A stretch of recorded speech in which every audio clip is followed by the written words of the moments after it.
Muy buenos días a todos los amigos de Hoja de Ruta Radio. Bienvenidos a una nueva edición de Otras Voces. Hoy iniciamos la ronda de entrevistas saludando a Emilio Uzcategui, con quien vamos a conversar sobre algunos temas de la Asamblea Nacional. Hoy tenemos algunos que tratar y por eso le hemos traído el que está cerca del tema de la Asamblea. Le damos la bienvenida. Muy buenos días, Emilio. ¿Cómo has pasado? Bienvenido nuevamente a Hoja de Ruta Radio. Buenos días, querido César, estimados televidentes y radioescuchas. Efectivamente, como comentas, la Asamblea nos ha dado de todo para hablar, para hablar largo y tendido este tiempo. Hay una reconfiguración política importante y en realidad parece que, claro, los análisis que se hacían a finales del año anterior respecto de la inminencia y de la importancia del proceso electoral que se viene en el 2021, ya se comienzan a sentir en la Asamblea Nacional. Ya comienzas a ver una nueva distribución de fuerzas, comienzas a ver el fraccionamiento, sobre todo de algunas alianzas.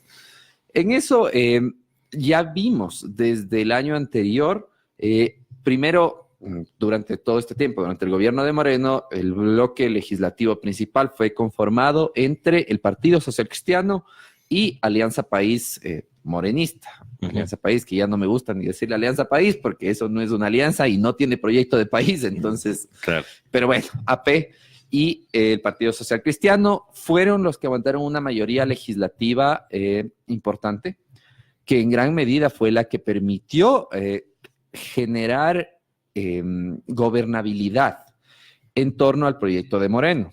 Ahora, claro, esa gobernabilidad solo se podía sostener mientras se mantengan y sigan vigentes ciertos avances que se dieron en el gobierno anterior, en el gobierno de Rafael Correa. Han pasado el tiempo, ya vamos más de 2 años de gobierno, ya estamos entrando al tercer año y estamos a punto de entrar al tercer año de gobierno y ya vemos que estos avances en política pública que se mantenían y que ayudaban a mantener un nivel de gobernabilidad ya no existen. Vemos esto en temas de retrocesos en educación, en salud, el deterioro económico general del Ecuador. No puede ser que con una situación favorable del sector externo por la subida del precio del petróleo, aún así no tengas buenas proyecciones de crecimiento. Pues que no tenemos ni planificación, pues se destruyó la Semplades, o sea, ahorita tenemos un Planifica Ecuador que parece que se dedica a otras cosas, no a planificar, ¿no? Entonces, claro, todos estos factores, más bueno, el endeudamiento con el FMI, el descontento social, han llevado a que la situación económica no sea tan favorable como se esperaba. Y ojo que esto es para algunos, ¿no? Porque hay varios sectores privados que se han enriquecido sustancialmente en este tiempo, particularmente ciertos sectores agroexportadores, el sector financiero ha sido el más privilegiado. Y creo que ese es el verdadero origen de la bronca entre PSC, Creo y AP. Porque están ganando muchos unos y otros poquitos. Sí, es decir, se dieron cuenta los socialcristianos. El PSC siempre ha sido el representante de las oligarquías agroindustriales guayaquileñas. Pero esas oligarquías, sus negocios y su expectativa de un gobierno son muy distintas a las expectativas de un gobierno de las élites financieras. Buscan cosas totalmente distintas. Entonces, mientras los primeros, representados por el socialcristianismo, buscarían trabajar más en agroexportación y en facilitar la importación de insumos agrícolas, de maquinaria y en general de temas industriales, los segundos, representados por Creos, van mucho más, su verdadera panacea es la especulación financiera. Entonces, la meta de ellos es la desregulación de los mercados financieros y la facilitación de transacciones internacionales. Entonces, si vemos estas dos cosas, no necesariamente van de la mano, ¿ya? Son dos grupos de poder que buscan cosas diferentes. En esa situación, el año anterior, antes de octubre, ya comienzas de hecho, con la reorganización de las nuevas autoridades de la Asamblea, con la salida de Elizabeth Cabezas y la entrada de César Litardo, tú ya ves un fraccionamiento importante, sobre todo en la configuración y en las presidencias de las comisiones de la Asamblea. Parece que existía un pacto entre el PSC y Alianza País para mantener esta mayoría o esta gobernabilidad en el legislativo, repartiendo puestos, es decir, presidencias, vicepresidencias, los puestos del CAL. Lo que pasa en la reorganización de la Asamblea es que sorpresivamente, creo, toma mucha más influencia. O sea, toma la batuta sobre la Alianza País y ahí viene este famoso, como es pacto de gobernabilidad en la Asamblea. Exactamente. A decirle cómo le llamaba. Entonces, eso, para ponerlo en términos muy sencillos, es una traición de Moreno ahora al PCC para forjar una alianza con Creo. Esa alianza con Creo tiene algunos resultados y tiene algunos resultados claros en la Asamblea. Por ejemplo, tú tienes presidencias de comisiones ocupadas por Fernando Flores, todo el problema que hubo con María José Carrión en la Comisión de Trabajadores. Y en general, no sé si ustedes recuerdan que cuando recién se hizo la reorganización de autoridades de la Asamblea, hubieron varias comisiones que no podían sesionar porque no tenían quórum. Eso es justamente el resultado del incumplimiento y sobre todo de la disputa entre PCC y Creo. Claro, porque en la de los trabajadores recordemos que señor Tayano fue quien se nombró porque esperaron que salga la señora Carrión y todo, pero no aceptaban. Luego, la de educación también, supuestamente iba de presidenta Janine Cruz y también los miembros hicieron otra elección y era de gobiernos autónomos.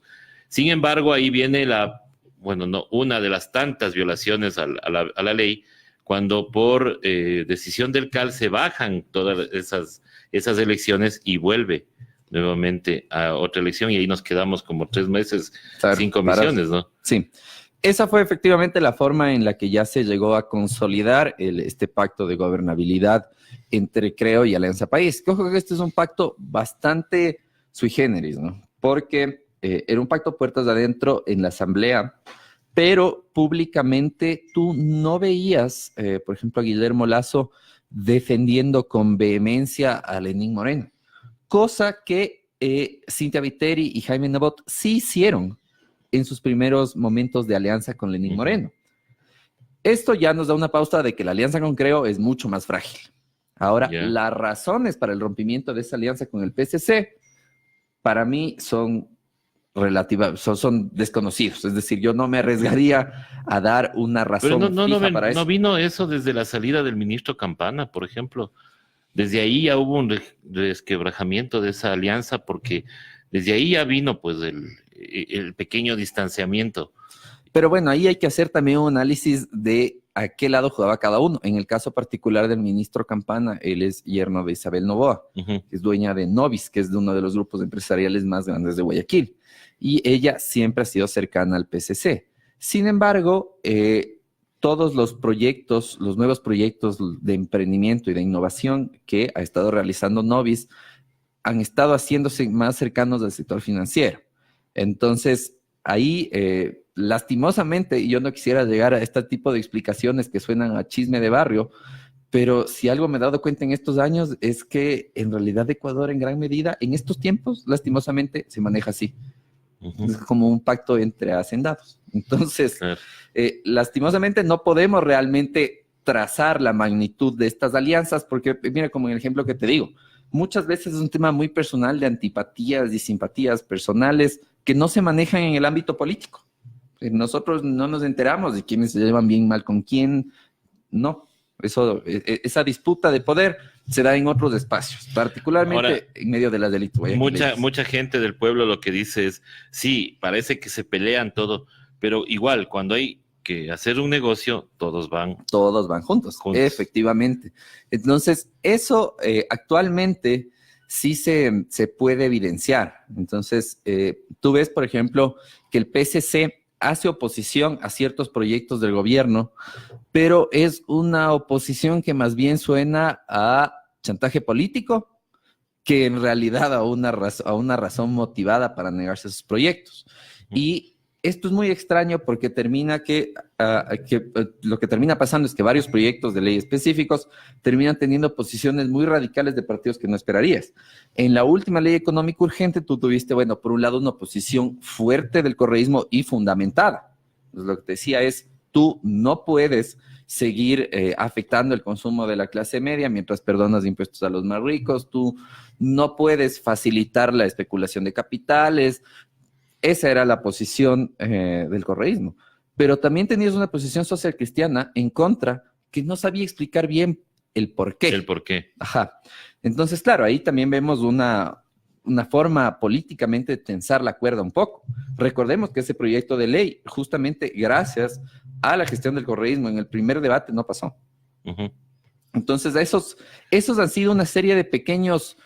La ventaja es que estas disputas entre ellos sí han permitido unas pequeñas victorias de la política popular en la Asamblea. Bien. Pero ahí también vemos otras, sorprendidos también con estas posiciones, cuando vemos que Pachacuti, brazo político de la CONAIE, que se oponía totalmente a estas reformas económicas y que supuestamente lideraron el tema de octubre, van y entregan los 5 votos para que se apruebe esa ley. Efectivamente.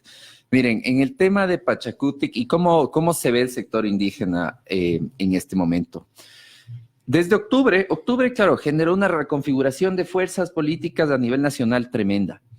Pero una cosa es que se pueda generar movimiento y movilización social en torno a algo específico, y otra cosa es que eso se pueda traducir en un proyecto político. Y ahí es donde el sector indígena, y eso es lo que tú dices, se refleja en el accionar de Pachacutic, no acaba de calar, no acaba de encontrar su fórmula. ¿Por qué? Porque, y en esto, miren, hay que ser ciertamente, aunque suene, no sé, quizás ingenuo, esto es algo que yo sí, que en realidad en el 2021 se va a corroborar. Y es que si estamos hablando de un proyecto electoral y de un proyecto político, el sector indígena necesita más al correísmo de lo que el correísmo necesita al sector indígena. Sí, pero a ver, acá estuvo con nosotros Pablo Dávalos y él decía que hay 5 cosas que le separa al correísmo del sector indígena, lo cual él veía que era irreconciliable, ¿no? Pero bueno, acá le decíamos que posiblemente conversando se podían zanjar esas diferencias, nos decía que era muy difícil. Ahora, si va solo el sector indígena, obviamente no va a ganar, y el correísmo solo tampoco. Entonces, si no están estas dos vertientes, ¿con quién más podría conversar el correísmo para el tema electoral? Miren, yo creo que en gran medida quizás el éxito electoral del correísmo ha sido porque ha logrado mantenerse en una línea pro pobre, en una línea de representación de los segmentos populares, y ha sido consistente con eso. Y ese es el gran problema del sector indígena. Si tú me preguntas en la Asamblea quiénes han sido los mayores proponentes o quienes más han aupado proyectos de ley, pero terriblemente antipopulares, terriblemente que permiten la concentración de riqueza, antiderechos, han sido justamente sectores indígenas de la Asamblea. Entonces, ¿con qué argumento y sobre todo con qué proyecto político va a ir Pachacutic en el 2021 a pedir el voto de los sectores populares? Bueno, dirán que ellos fueron los que se opusieron al decreto 883 y ellos encabezaron. Cogobernando también, en gran medida. Claro, o sea, ellos también propiciaron el 7 veces sí, por eso estamos como estamos, y entonces, bueno, no sé, pero ellos tienen la confianza de que pueden ir primero. Pues, bueno, ahí habría que ver, habría que ver cómo se va desenvolviendo el tiempo, porque ojo que si bien ya las movidas políticas para el 2021 se están haciendo, todavía tenemos un buen tiempo que va a ser complejo, va a ser bastante complejo. Sin embargo, yo sí, no sé, en ese sentido, sí quizás siendo muy positivo, yo creo que también la necesidad obliga. Ya. Y si la necesidad obliga, habrán posiciones de parte del correísmo y del sector indígena que cedan un poco. Yo también le veo difícil porque también he escuchado dentro del correísmo ciertas voces que son contrarias, frontalmente contrarias a un pacto de esta naturaleza. Entre esas hemos visto opinar ciertamente de una forma hostil hacia el indigenismo al mismo expresidente Rafael Correa. Y todos conocemos el peso que el voto y que la voz y la decisión de Rafael Correa tiene dentro de su movimiento. Ahora, eso también se genera a raíz de que es necesario también identificar a los culpables de la situación actual. No puede ser tan fácil y no podemos tener una memoria política tan débil como para decir, bueno, ya pues ya se dañó todo, entonces ya ahorita como estamos ver alguna forma de salir, ya no importa lo que pasó, ya no pasó nada, ya, sigamos. Borrón y cuenta nueva. Borrón y cuenta nueva. Ajá. Y claro, eso ciertamente podrá encontrar muchas resistencias a nivel personal. Yo, por ejemplo, dudo mucho de si algún rato podríamos ver a un Virgilio Hernández cogobernando con una Lourdes Tibán. Eso no... Hay ciertos, pero es un tema muy específico. Más allá de la cuestión ideológica, hay ciertos actores dentro del sector indígena, dentro del movimiento indígena y dentro del correísmo que no van a saldar sus diferencias. Por supuesto. O sea, eso está clarísimo. Y eso, ajá, es muy claro. Entonces, todos esperaríamos, quizás nosotros, las personas que estamos preocupadas por la situación actual del país y que necesitamos que se le dé una respuesta política al país, esperaríamos que se forje o que se haga por lo menos un intento de unidad. Pero esa unidad tiene que ser una unidad de principios y es una unidad también responsable. Yeah. Porque, ojo, no puede ser nos unimos, entonces, bueno, me olvido de todo el tema del Consejo de Participación Ciudadana. No olvidemos que también en el Consejo de Participación Ciudadana actual hay actores del extinto, del difunto MPD, ahora Unidad Popular, y también cierto sector del movimiento indígena fue muy cercano al Trujillato. Y créanme que la gente subestima lo grave que fue la transitoriedad del Consejo de Participación Ciudadana para dar lugar a lo que está ocurriendo hoy. Es decir, esa fue la condición que posibilitó la ocurrencia de todo lo que está pasando hoy en día. Entonces, eso hace que el nuevo pacto con Creo en la Asamblea tenga otros matices. Entonces, tú ves a gente de Creo pujando particularmente por el juicio político a Diana Tamaint, que esa es una cuestión que igual merece un análisis profundo, ¿no? Claro, porque primero, a ver, ese juicio viene primero, no se entiende por qué solamente contra la presidenta Diana Tamain y por qué no contra todo el grupo todos los consejeros, ¿no? Porque quienes manejaron las últimas elecciones no fue solo la señora Tamain, fueron todos. Y todas las decisiones salen del consejo directamente. Empezó desde ahí. Ahora, ¿por qué el afán de Creo de bajarse a la señora Atamaín? Porque nos ha dado toda la impresión y claras señas de que existe una cercanía entre entre Creo y Luis Verde Soto, por ejemplo. Verde Soto y Pita, que supuestamente son los que están... Exactamente. Entonces ahí yo creo que lo que nos permite definir mejor qué mismo está pasando ahí es ver los orígenes de cada uno de ellos. Vemos una Diana Tamaint que es surgida en el Trujillato transitorio. Ella entra al CNE como transitoria, hacen una movida para saltarse la prohibición que tenían los transitorios y quedarse como definitivos, y Diana Tamaint pasa de ser vocal transitoria a ser presidenta definitiva. Ahí tú ya ves que ella era una ficha fuerte, ella tenía un cierto peso, es decir, existía un apoyo y un proyecto detrás de que Diana Tamaint esté ahí.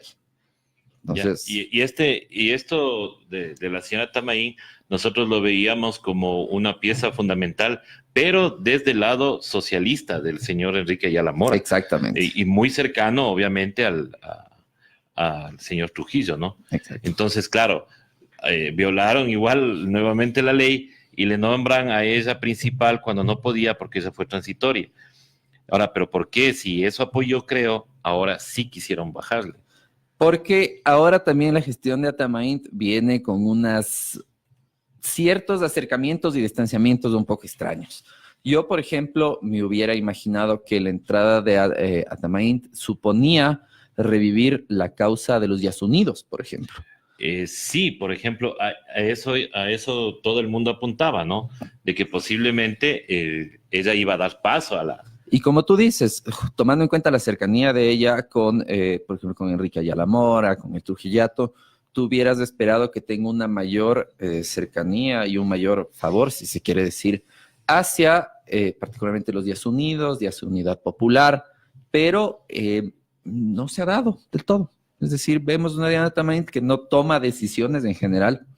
Parece que la bronca interna a nivel del CNE es muy fuerte, les consume muchísimo tiempo y yo no les he visto a ninguno del CNE realmente poniéndose a pensar en que están a punto de organizar unas elecciones que van a ser sumamente conflictivas, con un país muy dividido, con unos antecedentes de movilización social muy fuertes, y parece que están dedicados a pelearse entre ellos. Porque Luis Verde Soto igual no nos ha dado mayores luces sobre el proceso electoral, no ha expresado ningún tipo de... en sus opiniones es sumamente político. No ha dado ninguna expresión, pero él fue fundamental como para que no pase la revocatoria de mandato que estaba siendo auspiciada por los migrantes, ¿no? Ahora, la señora Tamain ha jugado muy bien las cartas, y digámoslo así, ella se salva de ir al juicio político porque ella consigue que no voten todos los de Alianza País, y algunos hasta se fueron de la comisión, se salvan, y ahora produce que se separe o que se quiebre esta alianza. Y también que se quiebre el bloque de Alianza País, porque Daniel Mendoza envía a su alterna, la alterna vota en contra, en una suerte de decir, no sé, mi alterna tiene libertad de votar, pero todos sabemos que él, el compromiso de él con la señora Tamain es el favor que le hizo de aprobar el movimiento local que él encabeza, ¿no? Entonces, ¿movió bien las fichas la señora Tamain en este caso?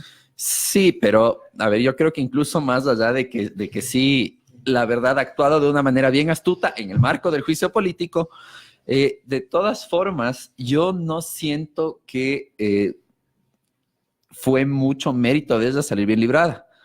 Si analizamos ya los documentos y el tema del juicio político sin entender el contexto, sin saber quién es Diana Tamain y sin entender los favores que se deben unos a otros, en realidad no estaba bien planteado.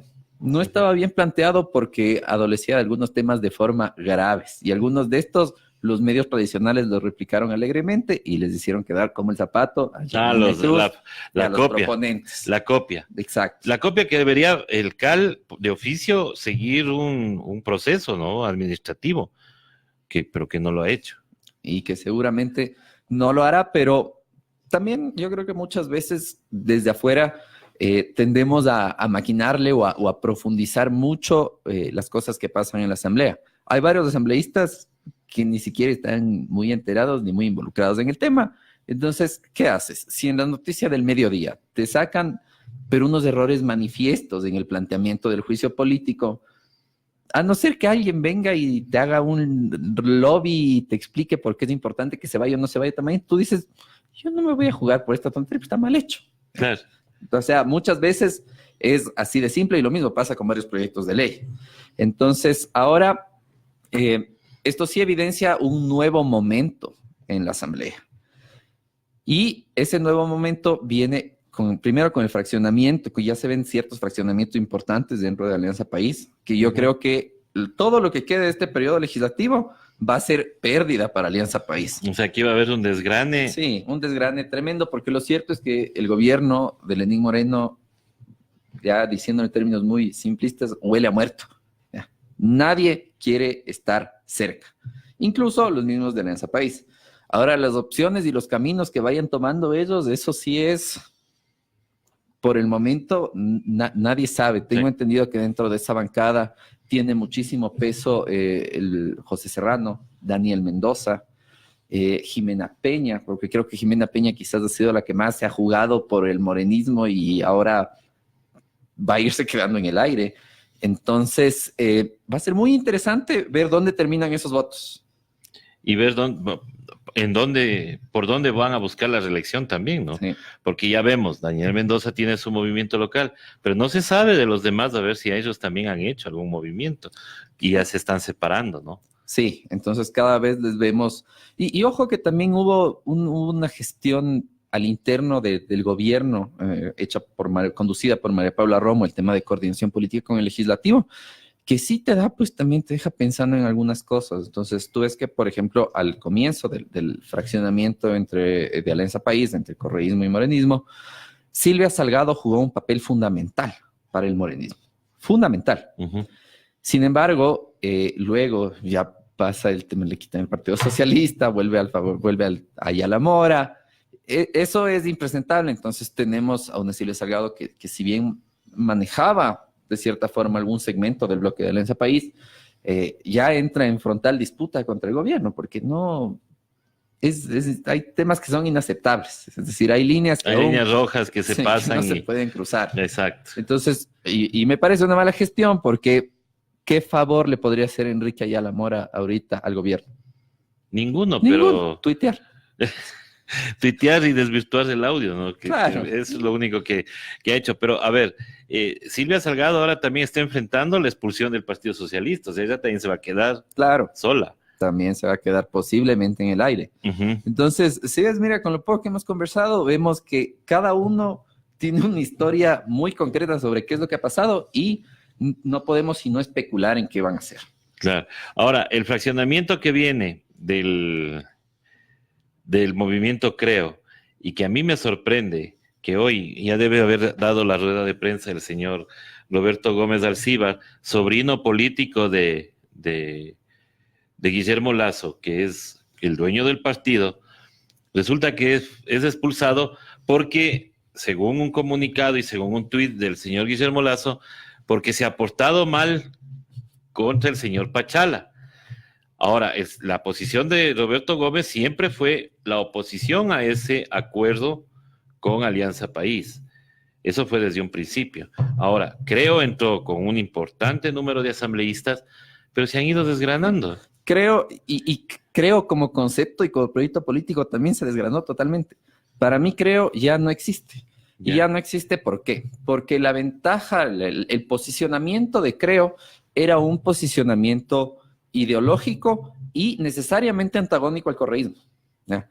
Esos eran los dos extremos, jugaban en esos dos extremos. Y eso se vio claramente en las últimas presidenciales. Es decir, los que realmente hacen fuerza política fueron el correísmo, Alianza País, que son a fin de cuentas por quienes gana Lenín Moreno y que terminas con una mayoría enorme en la asamblea. Y por otro lado, Creo.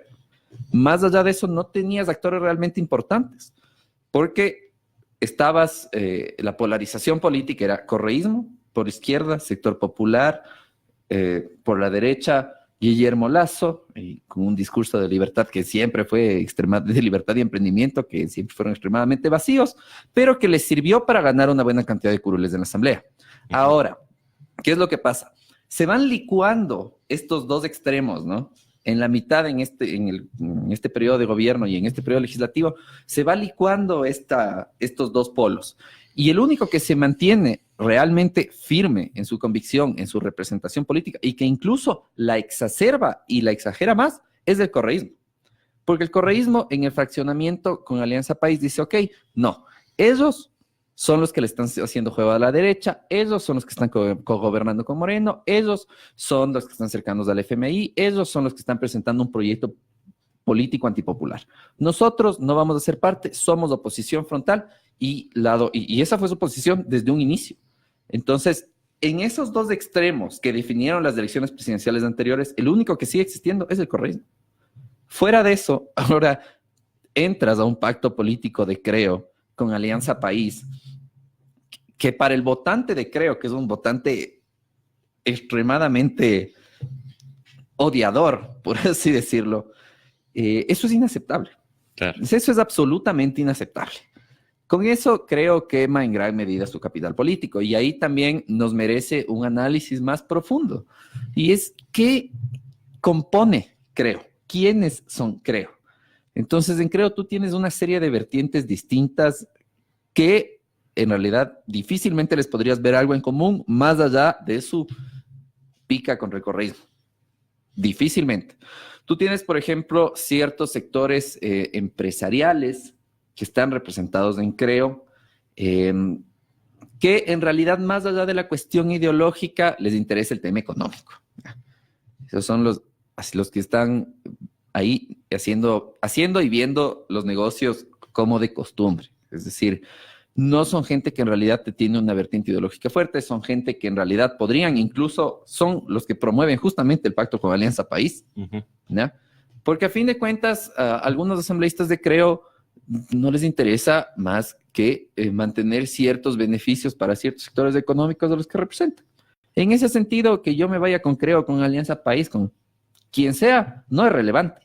Y esa esencia de Creo es lo que genera el pacto de gobernabilidad y que también le tiene a Guillermo Lasso cogobernando por atrás con Lenín Moreno. Le tenía, pues, pero eso también con pinzas, ¿no? Porque no sabemos. Obvio. No sabemos, porque ahorita puede ser también que digan, sí, estamos resquebrajados, ya no hay pacto, pero sigue habiendo el apoyo para, por ejemplo, en las votaciones, ¿no? Este tema de Atamaín, yo creo que más que romper una alianza, lo que ha hecho es sincerar algunas cosas. Claro, y el sincerar es, por ejemplo, esta expulsión de Roberto Gómez Arcíbar, que ya inclusive antes no estaba votando con el bloque de Creo. Entonces, él era el único que se abstuvo en el tema de cabezas, por ejemplo, cuando... No, y Creo tiene muchos resquebrajamientos. En realidad no tiene ningún tipo de disciplina partidista al interno.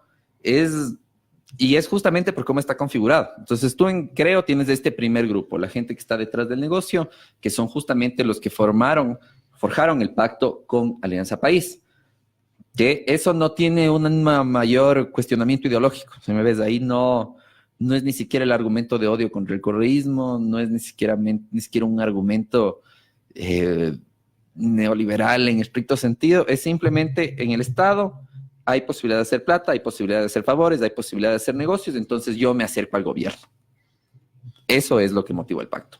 De ahí también tienes otro grupo de Creo que se definen más por una línea conservadora, y es una línea conservadora bastante elitista. En esta línea conservadora elitista tú ves argumentos que no van tanto por el negocio, sino que ya parecen simple odio de clase. Y estos son justamente los más odiadores al correísmo. Estos eran los que justamente te podrían decir como, bueno, es que el problema del correísmo fue que nos dejó sin obreros por hacer universidades. Es ese tipo de argumento el que en realidad tienen a fin de... Porque yo les escucho todo el tiempo en la asamblea. Y hay cierto segmento de Creo que en realidad piensa eso. O sea, su rencor con el correísmo es un rencor esencialmente de odio racial, de odio de clase, pero gente ultra conservadora. Pero es distinta al tercer grupo de Creo, al que vamos ahorita. Entonces tienes primero los que son negocio, segundo, un conservadurismo super elitista, y tercero, el sector indígena de Creo, que es una cosa que se mueve en una base religiosa. Es decir, un extremismo religioso. En un extremismo religioso. Y es muy extraño porque ahí tú no tienes realmente un discurso que te vaya en una línea económico de proyecto político.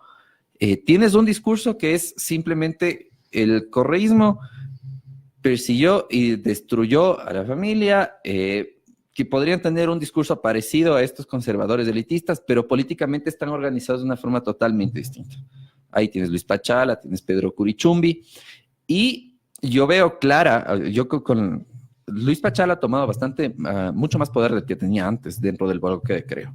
Y el mensaje ahí es claro. Guillermo Lasso para el 2021 va a pretender afianzarse más hacia ese discurso ultraconservador que mantener este discurso de emprendimiento y de libertad que ya se le quemó. Es decir, vamos a pasar de ser yo soy Guillermo Lasso y te vengo a ofrecer libertad para que emprendas tu negocio, a yo soy Guillermo Lasso y esos comunistas vienen a destruir tu familia. Claro. Eso va a ser el cambio. O que se mande el discurso del Pedrito Curuchumbi, ¿no? Claro. De que aprobar el aborto es para que haya orgías en los colegios. Ajá, sí. Vamos a ver. Yo creo que todavía están lanzando muchos globos de ensayo, ¿no? Tú ves que a veces Guillermo Lasso saca declaraciones de ese tipo, como que se arrepiente, medio le caen.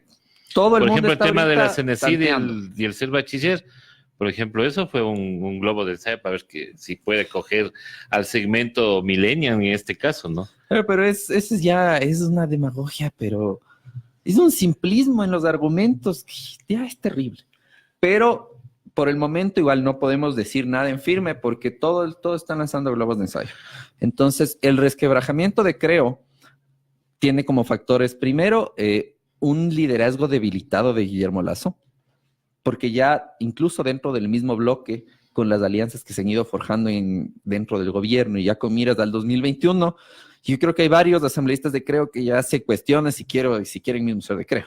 Claro. Ahí también has tenido problemas con Fabricio Villamar. Que se fue. Sí, que más bien se está acercando a una postura Andrés Páez. Hay un resquebrajamiento muy fuerte dentro de todo lo que fue Creo.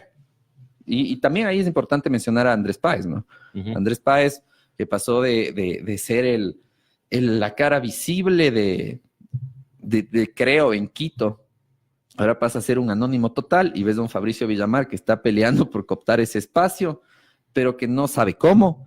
Pero en realidad es bastante irrelevante porque ese espacio no le da la victoria a nadie, absolutamente a nadie. Entonces, el favoritismo de las tías aniñadonas de Quito no implica en votos absolutamente nada. Uh-huh. Entonces, pero ese era un segmento votante que jalaba muchísimo el discurso de Creo.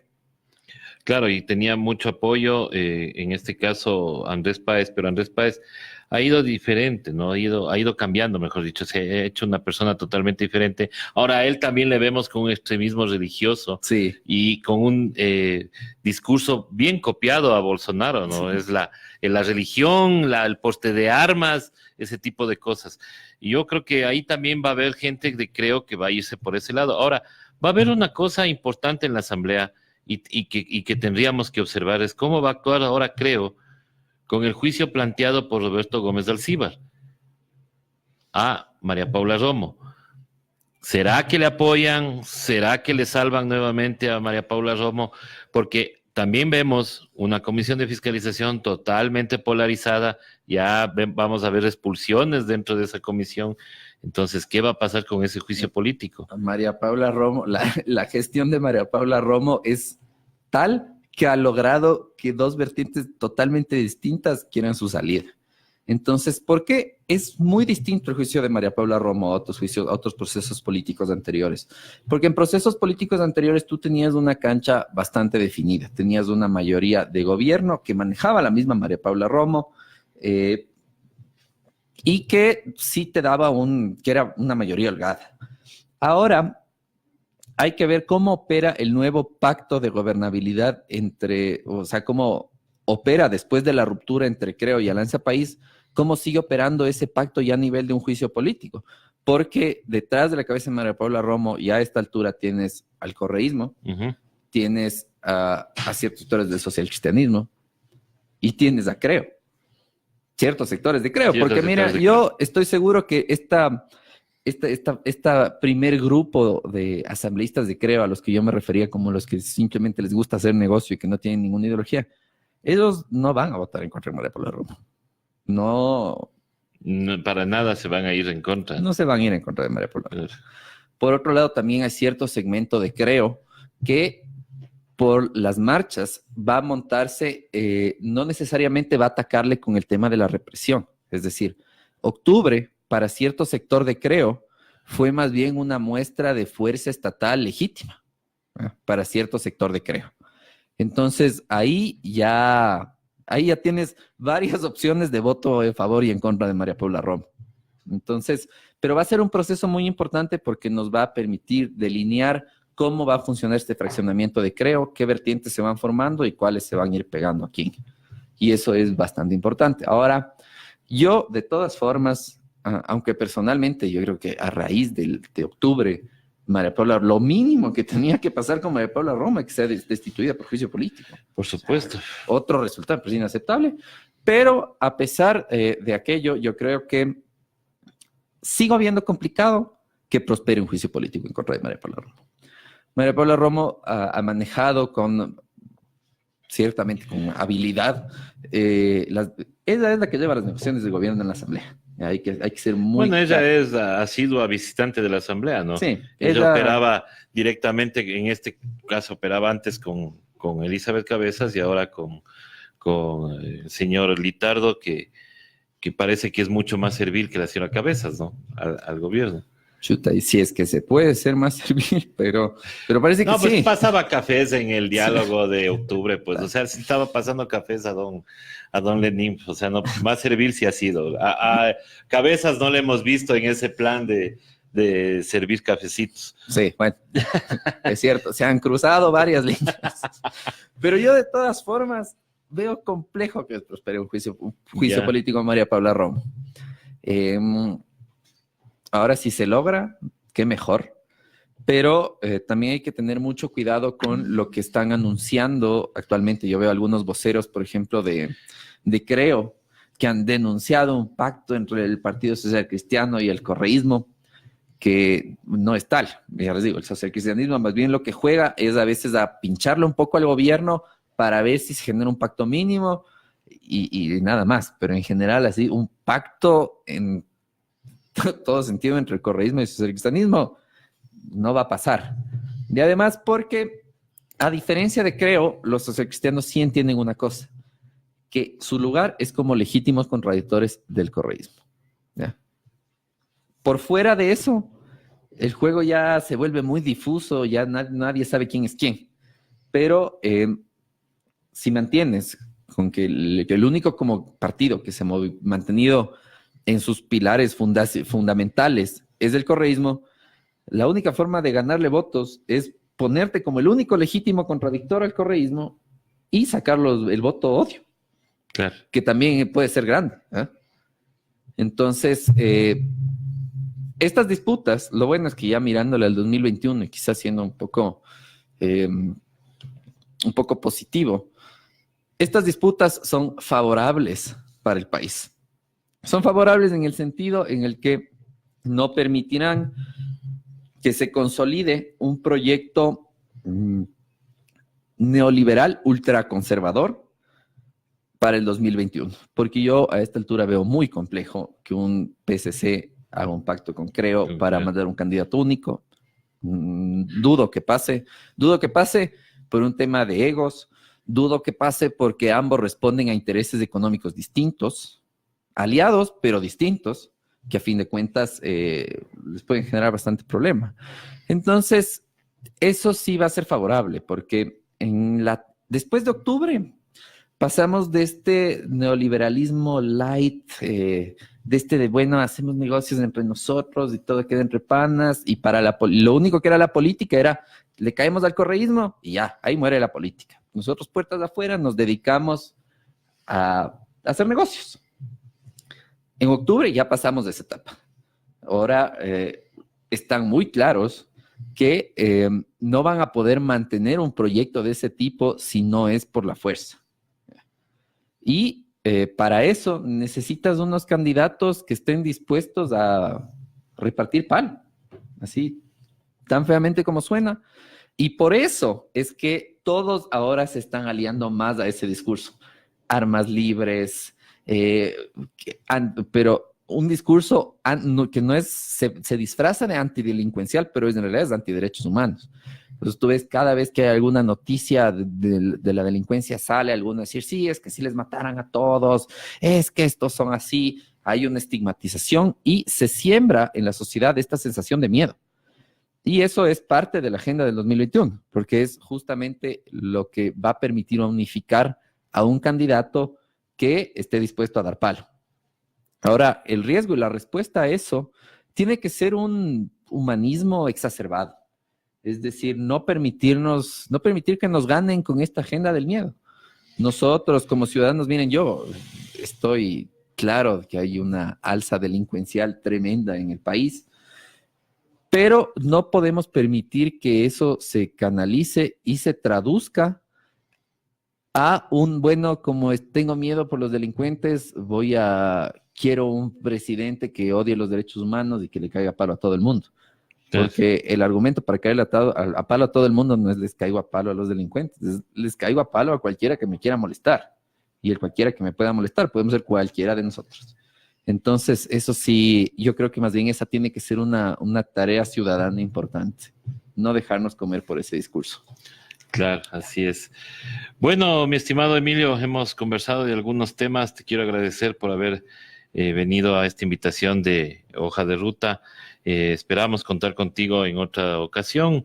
Igual así vamos a seguir analizando los temas de la Asamblea para irlos desmenuzando y que la ciudadanía entienda lo que está pasando dentro de este órgano legislativo. Contar las incidencias legislativas. Las diferencias legislativas, que es verdad que parece chisme nomás hoy, pero, sí. Pero así es, eso es lo que vivimos y esos son los que están al frente de las decisiones que se toman y que ojalá pudiéramos algún rato decir que sí están haciendo leyes para todos y todas. Ojalá algún rato. Muchísimas gracias a todos. Gracias, César. Hasta luego. Gracias a todos ustedes. Nosotros ya nos conectamos en pocos minutitos más. Tenemos más entrevistas en Otras Voces. Hasta pronto.